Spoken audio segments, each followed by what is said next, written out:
Bismillahirrahmanirrahim. Assalamualaikum warahmatullahi ta'ala wabarakatuh. Alhamdulillahirabbil alamin wassalatu wassalamu ala rasulil amin wa ala alihi wa sahbihi ajma'in. Qalu subhanaka la ilma lana illa ma 'allamtana innaka antal alimul hakim. Allahumma ya mu'allima Ibrahim al-ilma 'allimna wa ya mufahhima Sulaiman al-hikmah fahimna fafahimnaha Sulaiman wa kullan atayna hukma wa ilma وَسَخَّرْنَا مَعَ دَاوُودَ الْجِبَالَ يُسَبِّحْنَ وَالطَّيْرَ وَكُنَّا فَاعِلِينَ. Alhamdulillah, thumma alhamdulillah, thumma alhamdulillah. Bersyukur kata Allah Subhanahu wa taala sempena kita duduk masjid baru ni setelah ingat 9 tahun ke berapa atas sumbangan ramai. Tahniahlah kepada Tuan Nazir, jawatan kuasa semua. Siapa yang membina masjid, Allah Taala bina satu istana dalam syurga. Mudah-mudahan insya-Allah. Baiklah, kita masuk pada kupasan kita pada pagi ini, masih lagi menceritakan tentang surah Ar-Rahman, dan Allah Subhanahu wa taala gabungkan sifat Ar-Rahman Allah dengan Ar-Rahim dalam Bismillahirrahmanirrahim. Kadang-kadang kita tak dapat nak bezakan pasal dia datang daripada perkataan rahimah, rahamim. Maksudnya kasihan belas ataupun murah atau apa saja. Kita nak sandarkan kepada Allah dengan maksud bermurah hati. Maka Ar-Rahman, kata ulama, apa saja kemurahan Allah di dunia. Ar-Rahim, apa saja kemurahan Allah di akhirat, khusus kepada orang yang beriman. Dunia Allah Ta'ala tak kisah kamu sembahyang ke, tak sembahyang ke, kamu baik ke, kamu penipu ke, kamu apa saja Allah Ta'ala bagi. Ambillah, tak masalah. Hatta binatang, pokok, semua sekali, tak masalah. Tapi di akhirat jangan wamtazul yauma ayyuhal mujrimun. Orang yang berdosa sila duduk jauh, jangan duduk sibuk-sibuk di sini. Aku akan bagi rahmat hanya kepada orang yang beriman. Itu kupasan ayat yang pertama. Lepas itu Allah Ta'ala cuba nak tunjukkan keagungan, kemurahan Allah dengan ajarkan kepada kita Al-Quran. Tidak ajar kepada binatang, tak ajar kepada benda-benda lain, kepada manusia. Allamal Quran. Dengan itu diutuskan Nabi SAW. Dan selepas itu ciptaan manusia. Apa tujuan manusia diciptakan? Nak tunjuknya Rahman Allah kepada kita. Kalau kita tak diciptakan Allah, kita pun tak tahu apa benda. Maka Allah Ta'ala ciptakan kita. Dalam surah Yasin, wa ayatul lahum anna hamalna dhurriyyatahum fil fulkil mash'un. Di antara tanda-tanda kebesaran aku kepada kamu ialah aku telah bawa zuriat bapa kamu dulu duduk dalam kapal Nabi Nuh. Kalaulah bapa kamu terkeluar daripada kapal Nabi Nuh, wahai orang Arab Quraisy, kamu pun tak hidup di muka bumi ini. Atas dasar itu bersyukur dan berterima kasihlah kepada Allah Subhanahu wa taala. Kemudian datanglah ayat Allamahul Bayan. Bayan ialah memberi seseorang itu mudah faham.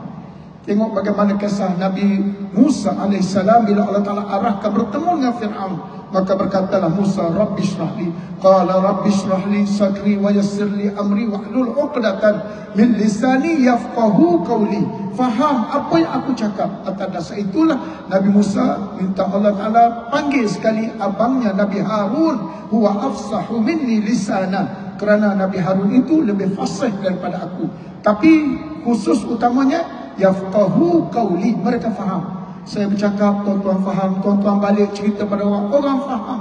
Semuanya ini adalah anugerah Allah dengan bahasa yang kita guna.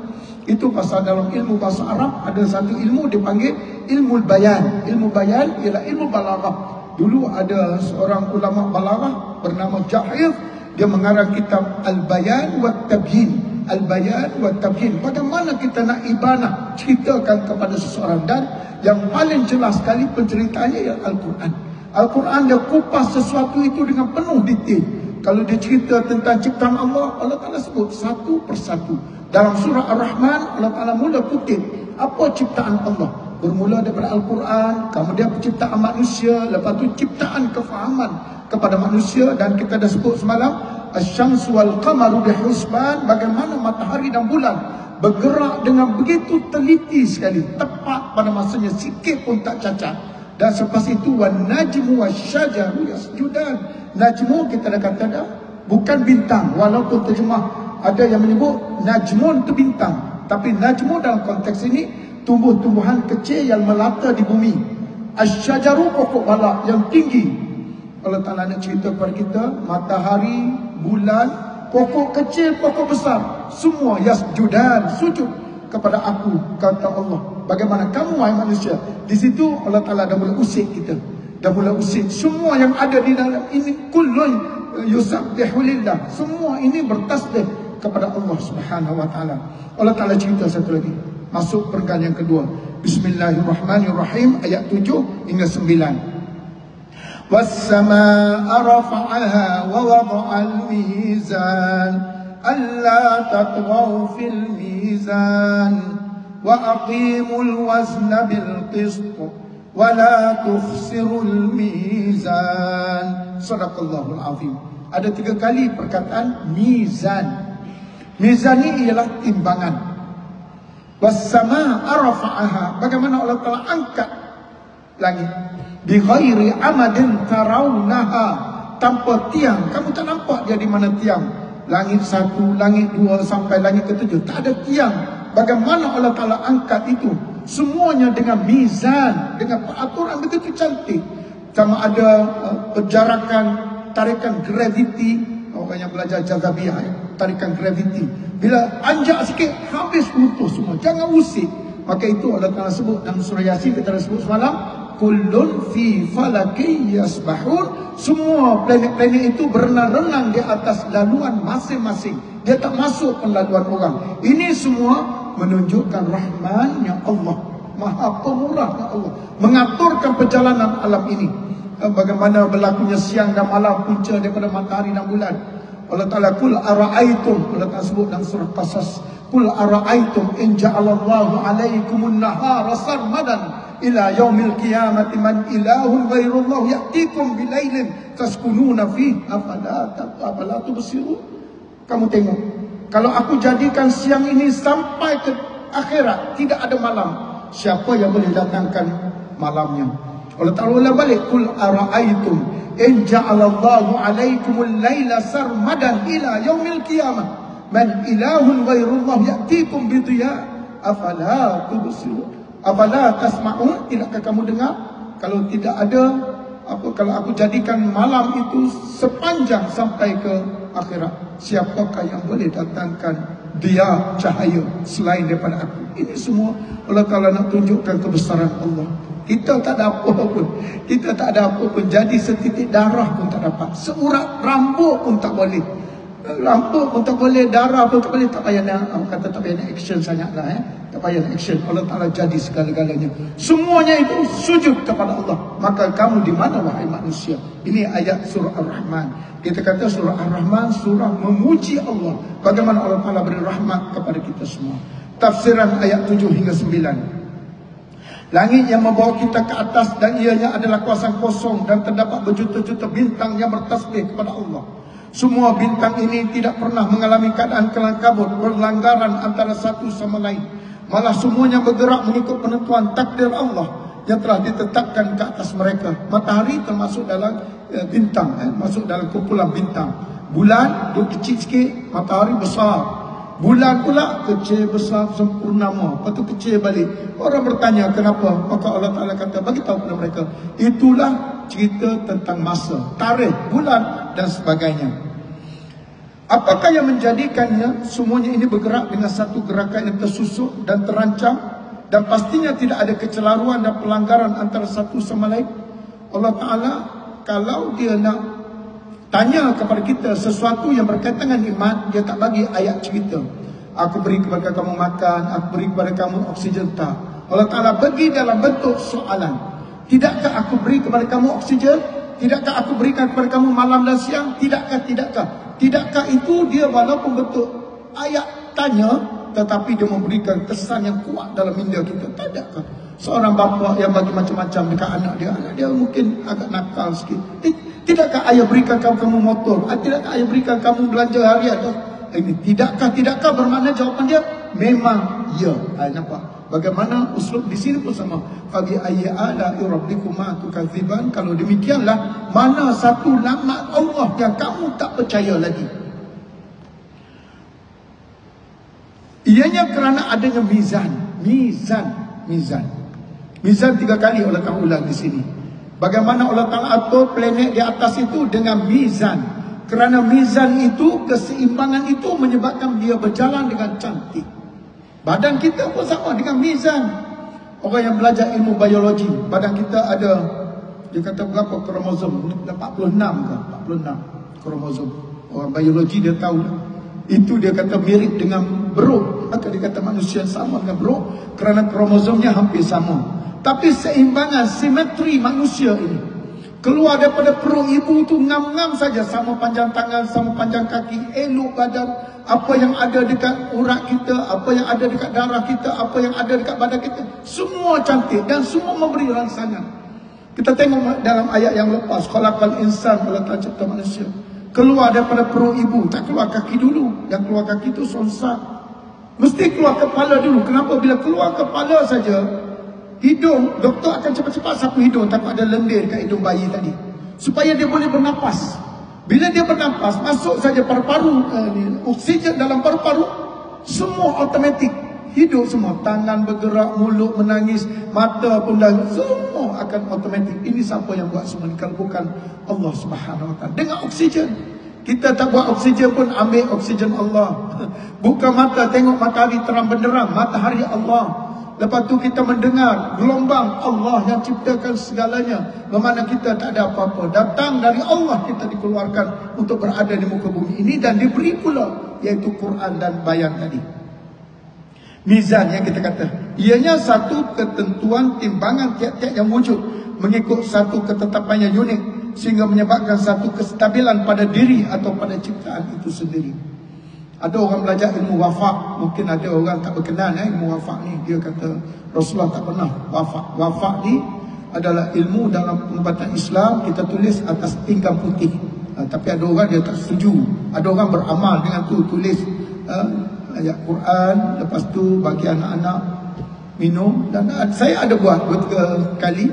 Dan salah satu wafak, nama dia wafak Al-Ghazali, saya sebut di sinilah, wafak Imam Ghazali. Dia ada 9 huruf. Ini bagi orang belajar ilmu angka. Ba, Qal, Dal, Zai, Ha, Jim, Waw, Alif, Ha. Ada 7 semua. Dia campurkan dengan Baqadin, Zahajin, Wahin. Ini bagi orang yang tak berkenan. Tapi kalau tak berkenan, ini sebagai ilmu lah. Ba, Qal, Dal, Zai, Ha, Jim, Waw, Alif, Ha. Setiap huruf tu dia ada stand for what. Ba, badi'us samawati wal arda, taha ma anzalna 'alaikal qur'ana litashqa. Dal, ma damatis samawati wal ard, zai zuyyina linnas, ha huwallahu alladzi la ilaha illa hu, jim wa qul ja'al haqq wa zahaqal batil innal batila kana zahuqa, wa rabbuka yakhluqu ma yasha wa yakhtar. Alif, Allahu la ilaha illa hu, dan ha, hasbiyallah.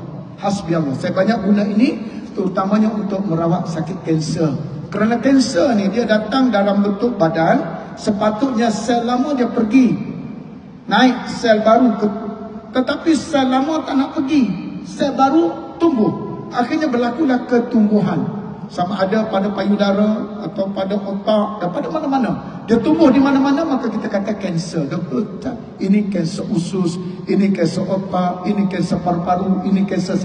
Puncanya sel lama tak nak pergi.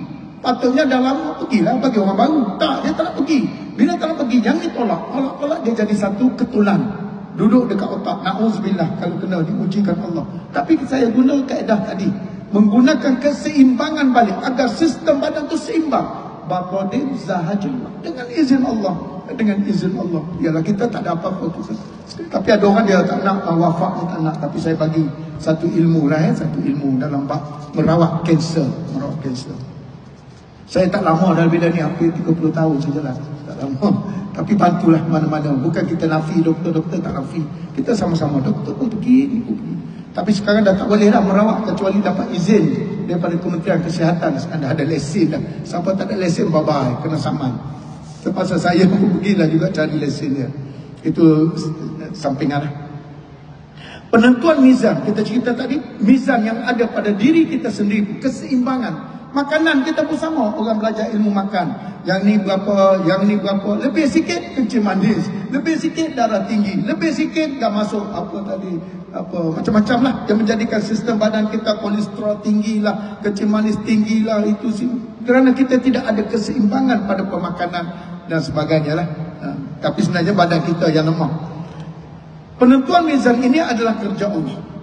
Dan pada fikiran kita ianya sangat rumit dan halus. Misalnya ditentukan dekat jarak jauh di antara satu-satu bintang. Siapa yang boleh letak jarak kan? Macam kita sebut semalam, matahari jarak dengan bumi. Kalau dekat lagi tak boleh duduk di bumi. Dengan jarak 8 minit kelajuan cahaya. Lepas tu dia ada pula, dia panggil ghilaful jawi, selaput yang menahan cahaya matahari daripada sampai ke bumi dengan begitu panas. Cukup cantik selaput tu dalam 300 km. Allah Ta'ala letakkan, aturkan dengan awannya. Jadi siapa yang buat semua ini? Allah yang buat semua ini. Lepas tu ada oksigen pula, ada gravity pula. Misalnya dia letakkan jauh, ditentukan gerak cepat lambatnya satu gerakan itu sehingga tercapai satu kestabilan. Bagaimana pergerakan planet-planet mengelilingi, ada 9 mengelilingi matahari, beredar keliling matahari. Kita 365 bumi, cukup 1 tahun. Planet Pluto, saya tak ingat berapa, ada dekat 200 tahun baru sampai. Pluto 200 tahun. Matahari nak sampai ke planet Pluto 5 jam ambil masa. Maksudnya kalau keluar pukul 7 matahari, dekat pukul 12 baru cahaya matahari boleh sampai ke planet Pluto. Jauh, kita 8 minit, dia begitu jauh. Ini semua, ada yang mengatakan galaksi ini banyak lagi bima-bima sakti yang lain. Banyak, ini satu, ada tempat lain. Ini orang astronot lebih faham lah dalam bab ini. Kesan ciptaan yang benar-benar stabil mengikut mizannya itu dilakukan oleh Allah kepada manusia dan jin supaya adil dalam penentuan mizan ini. Okey. Sekarang Allah Ta'ala kata, aku dah buat semua ini berasaskan kepada keseimbangan. Sekarang ni kamu pergi kepada kamu wahai manusia, sila lakukan keseimbangan dalam kehidupan kamu. Ini datanglah. Yang pertama, wassama arafa'ha wada'al mizan. Atas keseimbangan itu aku jalankan semua planet, bulan dan sebagainya. Sekarang Allah tatghaw fil mizan. Terus Allah Ta'ala cakap, mizan yang kedua ini bukan lagi makna keseimbangan, tetapi keadilan. Allah tatghaw fil adli wal qisti, adilu huwa aqrabu lit taqwa. Dalam khutbah selalu sebut, innallaha ya'murukum, ya Allah Ta'ala sentiasa menyuruhkan kamu bil adli wal ihsan. Hendaklah berlaku adil dan ihsan. Adil pada semua orang. Itu Islam. Islam tak suka. Bila saja masuk saja Rasulullah dibangkitkan, pertama sekali cerita keadilan di antara orang bawahan dengan orang atas. Geng-geng Abu Jahal pembesar suka menekan orang-orang bawah. Maka keadilan Islam datang. Itu pasal yang mengikut Islam di awal-awalnya orang bawah. Kerana mereka tak ada keadilan. Langsung, ini yang kita sebut sistem manusia. Dia buat macam-macam untuk wujudkan keadilan, tapi tidak. Datang kapitalis, orang kaya bertambah kaya, miskin papa ke dana. Datang sistem komunis yang kita sebut semalam, sama rata. Dia nak orang semua sama rata, liberal. Datang pula sistem macam-macam lah, kita pening. Tapi sistem Islam juga, kerana Allah yang jadikan manusia dan Allah berikan panduan. Kita kata ambil spare part bukan daripada barang itu, tak dapat. Masuk saya bergoyang kereta, bawa kereta, kenapa kereta saya bergoyang? Kerana dia bukan spare part dia. Cari spare part yang datang dari Allah, kerana Allah yang ciptakan kita. Kesan ciptaan benar-benar mengikut mizan ini telah dilakukan Allah. Ini kerana ukuran yang tidak betul dan adil membuahkan kecelakaan. Pentingkanlah ukuran dan timbangan yang betul-betul adil dan saksama sehingga tidak merugikan sesiapa pun dalam sesuatu urusan kita. Inilah ruh Al-Quran. Itulah Quran. A'dilu huwa aqrabu lit taqwa. Hendaklah kamu berlaku adil. Walau kana dzal qurba, walaupun dengan anak beranak, hendaklah berlaku adil. Kadang-kadang dia harta dia tengok, oh anak sulung ni baik dengan dia, dengar cakap. Anak kedua tu nakal sikit. Jadi dia tidak berlaku adil pada pembagian harta. Tak boleh. Berlaku adil walau kana dzal qurba, walaupun pada anak-anak. Ikut urutan, satu untuk laki, setengah untuk perempuan, buat semua. Jangan buat macam tak boleh. Nanti di akhirat susah. Akhirat susah. Kemudian fokus Al-Quran dibawa kepada bumi ini. Selesai itu cerita pasal keadilan tadi, maka datanglah ayat. Sempat lagi sikit lagi. Bismillahirrahmanirrahim. Wal arda wad'aha lil anam, fiha fakihatun wan nakhlu zatul akmam, wal habbu dhul asfi war rayhan. Ayat berikutnya, fabi ayyi ala'i rabbikuma tukadziban. Ayat 13 baru Allah Ta'ala mulakan Fabi'ayyi ala'i rabbikuma tukadziban. Wal arda wada'aha lil anam. Inilah surah yang Allah Ta'ala gunakan manusia dengan perkataan anam. Anam ni semua benda yang melata di bumi ini. Anam, zahara makna dia. Semua benda yang melata di bumi dipanggil al-anam. Allah Ta'ala jadikan bumi ini semua untuk orang, berada di atas muka bumi ini. Baik binatang, baik pokok, baik manusia, baik apa saja, duduklah elok-elok atas bumi ini. Itu maknanya. Macam kita orang tua lah, bila dah nak meninggal, apa semua pesan ke anak-anak, ini tanah ayah, ada kebun belakang rumah, ada rumah, kau orang duduklah elok-elok, jangan bergaduh-gaduh. Ibarat macam tu lah, duduk elok-elok dengan jinnya, dengan manusianya, dengan tumbuhannya, dengan binatang, atas dasar rahman Allah tadi. Kalau tak ada rahman, singa akan menyerang manusia, akan gigit anak dia. Singa, harimau akan buat macam-macam pada anak dia. Tapi dengan rahman Allah cukup cantik. Binatang tak langgar tempat dia, burung, semua cantik, makan elok, Allah Akbar. Tapi kenapa manusia tak boleh macam tu? Kita tengok mulut ikan, ada yang saya sebut semalam, ikan perbadaran, mulut dia bawah, pendek sikit, panjang, makan bawah. Ada mulut sama rata, makan tengah. Ada mulut panjang sikit ni, ini menyambar, dia terbang naik ke udara. Binatang pun sama, burung pun sama, paruh dia. Ada yang makan biji, ada yang mencekam. Semua Allah Ta'ala bagi elok dah, adil dah. Tapi manusia, ialah mulut semua. Tapi orang punya, aku punya, aku punya, aku punya. Ni yang kacau. Maka datanglah sifat adil tadi. Berlakulah adil. Walaupun kamu ada kuasa ke, kamu orang macam, adil lah, adil. Kan di akhirat yang pertama sekali Allah Ta'ala kata mizan, timbang. Timbang, ini pun sama, timbang. Fiha fakihatun wan nakhlu dhatul akmam wal habbu dhul asfi war rayhan.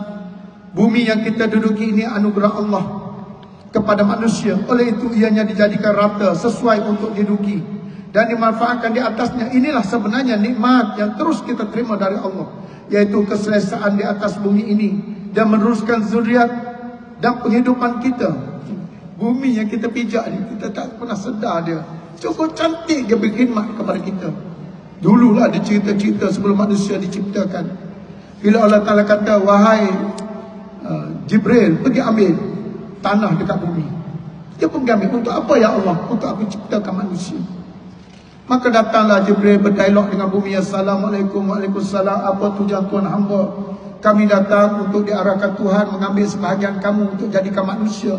Dia kata bagaimana manusia ini, kalau dia buat baik masuk ke syurga, kalau dia jahat dibakar dengan api neraka. Oh, tak nak. Sebut aja dibakar, kami tak nak, kami tak nak. Jibril kata tak apa, jangan sedih, tak apa. Dia pun balik. Macam mana? Misi gagal. Panggil Israel. Israel ni dia tak dengar cakap orang. Dia kata mari sini, kau pergi ambil. Maka Israel pun pergi berdialog yang sama.